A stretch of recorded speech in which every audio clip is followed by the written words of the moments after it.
So maybe they're actually hardier than we are. Oh, there's no question about it. I mean, that and, the pressures of being black in America. But most of it has to do with the diet. Look at Snoop. There's a picture of him eating a cow right now. And, yeah, that's pure fucking metabolism because Snoop eats nothing but fried shit. Yeah. Like, he'll eat, like, deep-fried jelly beans for breakfast.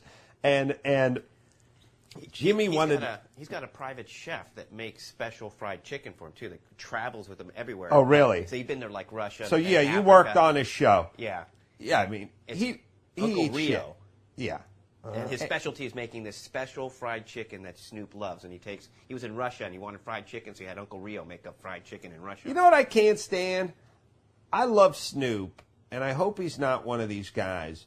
But I hate really skinny guys who eat tons of shit and never get fat, and then somebody says to them, man, look at you. You eat whatever you want. How come you never get fat? And they go, because I walk my dog every day. Or they give some chicken shit thing that's like, no, I have a super fast metabolism and I can't get fat. I drink cranberry juice every morning. Yeah, my father was like that. My father was super skinny his whole life and really fit, but never exercised. But he was like, even as an older guy, he had like a six-pack and everything. And he died, he got heart disease, like severe heart disease.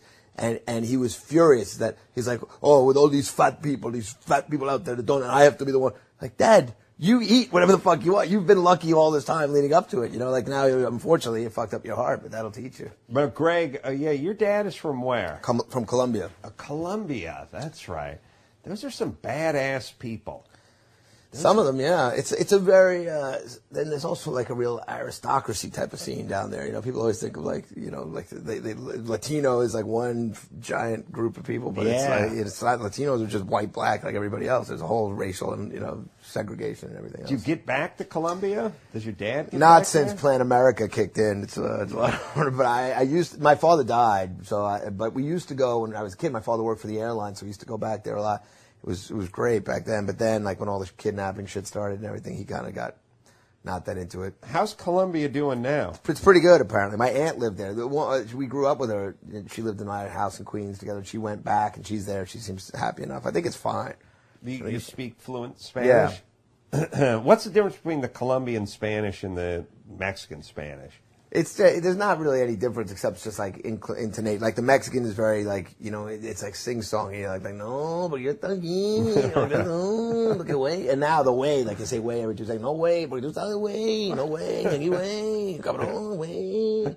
And the Colombian there's different like there's an upscale Colombian. There's actually people think of Colombian as kind of like tough Latin American. But there's actually there's a very gayish element to Colombia, particularly like in the capital in Bogota. Like the guys speak like, no digo no porque hablan así porque usted sabe que usted es una cosita que no porque a mí es que no me gusta. And that's a regular guy. Like really? Yeah. Not gay. Not gay. No, the gay guys I can't even imagine. And now, how is it if you're gay in Colombia? Is it cool? It's fucking great. There is so much cock. Really? So much cock. So if you're bottom and you're living in Bogota, the world is your oyster. Good place to go. No, I mean, do you get a burning tire put around? I don't think so. I don't know. I know a couple gay relatives that seem to have had no trouble with it. But I'm trying to think where the best place to be gay is. Yeah. San Francisco? San Francisco is a good place to be gay. But how New York about City, like Rio de Janeiro or something? You know what I mean? Say, I mean, aren't we being closed-minded? Like maybe there's some place in the Netherlands it's better to be gay. But don't you think the whole world looks at San Francisco or maybe New York and the Village? Well, New York, everybody's gay. And even the guys that aren't gay, like in my building, everybody's gay. Like all the parents are gay. Like you guys, there's all these guys who are like, you're sure are gay. And you see them around the school. And you're like, okay, well, that's nice to have a gay family here. And then you see the guy with his wife, and she's always some heinously, she's nowhere near as attractive as the guy. He's got some crazy beard. And then they're always, you got to play along with that. They're like, boy, that Jessica Alba's a piece of ass. Huh? Man, you know what I'd do to her? I don't know, Mike. What would you do to her? It is so weird when and it's so true as a guy. And here's how it works. There's always that guy you work with who you think is gay, But it's so weird, and I think the whole adoption thing has fucked everything up because they're like, yeah, you go like, hey man, we're playing softball. I got to take my kids to soccer, and you're like, wait, where did you? How much did you buy them? Yeah. What are they black? What? Well, where gay guys can get white babies, right? So it's weird. So it's weird. So first off, it's one big episode of, it's one big long version of It's Pat from SNL in the 80s. You know what I mean? Like, so you start asking, so there's the guy you work with, right? Yeah. And he's vegetarian and he's impeccably dressed and he's tan all the time and he looks like he's working out all the time and his skin looks like he's been scrubbed with 1,000 apricot seeds, you know, and he glows, you know, and he does weird little things like he wears his wristwatch on the outside of his sleeve, like once on, and he has like 5 different wristwatches, and so you start talking to him, and so you're trying to kind of kick the tires of his Miata, and you're saying shit like, hey man, we're thinking about going out bow hunting this weekend. Are you in? And he's like, I'm vegan. And you're like, okay, all right. And then at some point, there's going to be a lot of pussy out there in the woods. Yeah, and then at some point he drops the kid bomb. So he brings up the kids, and then you have to kind of keep investigating. Like, oh, how old are your kids? And they look like you? Or do they take after you or the... So you have a 9-year-old. How long have you known? They're adopted. How long have you known him? We adopted. 2 years? They're adopted. Like, now it's confusing. And then at a certain point, he'll fuck you up where he'll go, my wife, I got to go to this charity thing with my wife. And you're like, your wife? And then here's what settles it. What settles it is you finally meet the guy's wife, and she's 3 years older and 60 pounds heavier, and her hair is shorter.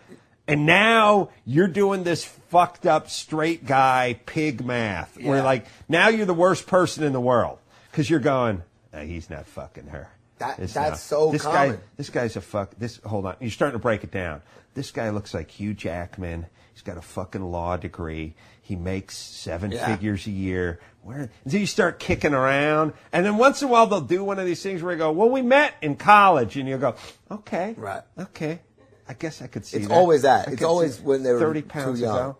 Okay. You've done the right thing. You've stayed with her. But it's like, if she was hot, you'd move right on. Right. Straight. Good for you. Guy's fucking a hot chick.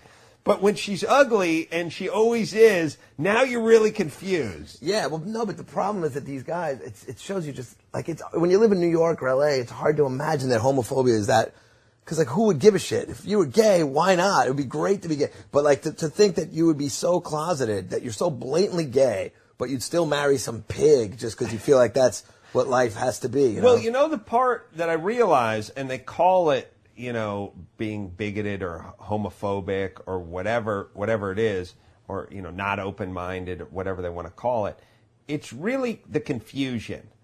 And what happens is we think Clay Aiken is gay, but we don't know Clay Aiken is gay. And we think Lance Bass is gay, but we don't know Lance Bass is gay. So it fucks with us, and we get a little obsessed with it, and people take that as being homophobic, but it's really not homophobic. It's like some song you can't remember the lyrics to, and it's fucking with you, and it's bugging you. And then the second Clay Aiken says, oh, I'm gay, everyone leaves him alone. Yeah, right. And the second Lance Bass says he's gay, everyone's like, leaves him alone. Yeah.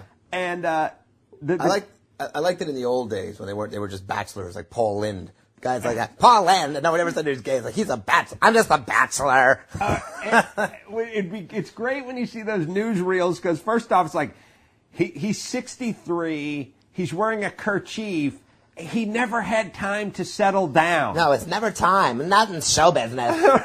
It's so funny, too, when it's like, look, Larry King's had 8 wives. And never been off TV for more than 4 seconds. What do you mean never time to settle down? Larry King would get married while he was on TV. Like, you don't need time to settle down. Like, I was on TV. He always put his career first. Listen, too busy. You can fucking get married and divorced 8 times and never go off the air. Larry King has proven that, number one. Number two, what an asshole Larry King is. Like, they're interviewing him now. He's writing his book, and he's like, I've been married 8 times, only loved 3 of them. I'm sure the other 5 are like, thanks, you old douchebag. Yeah, he's a class act. So I love that, and I always love in the old, like, newsreels, too, where they'd go, look out, ladies.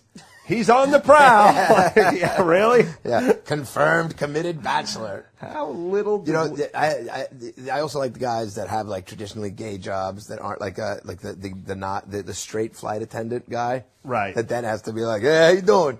You know, go way over Super there. butch Yeah, it yeah, up. just get watch the game last night. What do you want? Snap peanuts or anything? Yeah. What do you got? Diet Coke? Yeah. A lot of hot broads on this plate. Diet Coke. How about a beef motto, you fag? Come on. Yeah. What do you want? You guys suck a dick already. It is true, like when you're the one straight publicist and the one straight flight attendant, how you have to become Andrew Dice Clay in order to overcompensate. Publicist is a good one. You know what you should do? You know what they should just do with those guys? If you ever watch like Hard Knocks training camp or any of those NFL training camp things, they'll always take the quarterback and they'll pull like a yellow cap over his helmet, or he'll put an orange jersey on so you know, like, don't hit him. That's Troy Aikman, right. Or that's, that guy's the franchise essentially. Right. Like, hey, don't hit Peyton Manning and put him out during the practice. So they'll literally pull they'll have like an orange cap that stretches over the guy's helmet. You should get that, if you have a gay job like publicist or flight attendant, you should get that vest. You should get I'm not gay, so I don't have to overcompensate with a lot of hot tail on this flight, huh? That's really ridiculous. He's peanuts, right? Yeah. All right. Greg Giraldo is kind enough to come by and hang out. You looking for somebody? Somebody's coming. Oh, yeah, going to use the bathroom. As soon as the other lady gets out. Oh, she's in there? I'm sorry. I'm sorry. There's been a line. Is this the only bathroom? No, there's 2 bathrooms, but one has you actually do your show in the bathroom. Yeah, one is a urinal, so I don't think that won't work. That's going to work peeing for on you. the street the other day. You saw a girl peeing on the street? Teenagers, like 17-year-old, they were sitting there, she goes, I'm going to pee right here. I'm going to pee right here. There was 3, and they were like not homeless or anything. Just normal girls standing on 79th and Broadway in New York City. It was totally, I'm going to pee right here. Just squatted down in a skirt, just started pissing. Really? Yeah. Really? And now, did you say anything, or could you just I just started masturbating. I just started masturbating. That would be weird. That would have been the real way to treat it if I just looked at her, because I was disgusted and pretty pissed off. It was the middle of the fucking evening, but if I had just turned around and been like, fuck yeah. And also, it would have been funny too if she saw you and was like, "What the fuck?" and you'd be like, "Hey, man, what the fuck are you doing? Right back at you. What the fuck are you doing? What am I doing? What are you doing?" Yeah, I like one of those things. It's like one of those things in a movie where you're like, "All right, you want to call the cops? Yeah, go ahead and call the cops. I'll have a fun time explaining to them why I'm beating off." Yeah, who's more wrong here? Yeah, you got me started. Even You're the the judge. flint that started me beating off. The judge would be like, "Well, you did. So you were pissing first, though, right? That is a turn on." Throw him in with Tommy Chong. She was like, I realized this was like a very embarrassing realization that she was peeing like from a higher spot. Like the stream was coming out from a higher up than I would have thought. And I realized like I'm not even sure where women really pee from. Even now at this stage of my life, I'm still not sure. Best not to ask. Well, I've been peed on. Have you? Yeah, but I wasn't paying that much attention. Was it intentional or was it during sex? No, like I said, well, there was twice. One time was really, I was with my girlfriend at the time, and she was trying to pee off the side of a boat. And I was holding her off the side, and she somehow like tilted up and just started fucking peeing It's off. like a class Oh act. man, it sounded like something out of a Goldie Hawn movie. Wow. Yeah. And that was the one time. That was one time, and the other time was just like more of a drunken accident. Oh, okay.